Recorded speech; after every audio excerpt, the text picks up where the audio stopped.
Vikram sir வந்து trend செட்டர்ண்ணே ஒரு கட்டத்தில். எப்படின்னா அவர் சேதுன்னு தான் ஆரம்பிக்கிறார். நான் நினச்சிட்டு இருந்தேன் அவர் ஃபஸ்ட்டு படம் சேதுன்னு தான் நினச்சிட்டு இருந்தேன். அப்போ அதுக்கு முன்னாடி எனக்கு தெரியவே தெரியும் நிறையா படம் நடிச்சிருக்காருன்ட்டு.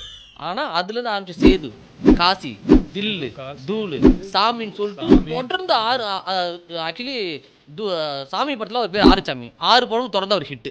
அந்த இது ஸ்டேஜில் பேசுகிறார் ஆறுசாமி வந்து தொடர்ந்து 6 படம் 8 கொடுத்த ஒரு ஹாட்ரிக் இல்லை, டபுள் ஹாட்ரிக் கொடுத்த 8 கொடுத்தா அவர் தில் படத்தை ஜெமினி தில்ல பார்த்துட்டு இந்த கோடு இங்கே போட்டேன் அவர் போட்டிருப்பாரு, 2 கோடு போட்டிருப்பாரு. அதெல்லாம் வந்து விக்ரம் சார் பண்ண இதுதான் பயங்கரமாக இருக்கும். அதில் வந்து நீங்கள் சொன்ன அந்த சாமி படம் வந்து சாமி ஜெயிக்கும் போது அதோட ஆடியோ லான்ச்சில் தான் தலைவர் பேசுகிறார்.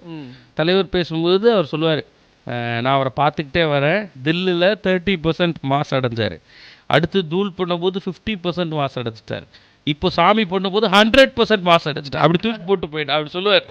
தலைவர் அவரை வந்து 100% மாசான ஹீரோ ஆகிட்டார் அப்படின்னு அங்கே வந்து அக்னாலேஜ் பண்ண மேடை வந்து அந்த சாமி படத்தினுடைய மேடை. இது போடு இது பயங்கர ட்ரெண்ட் ஆயிடுச்சு அப்போலாம்.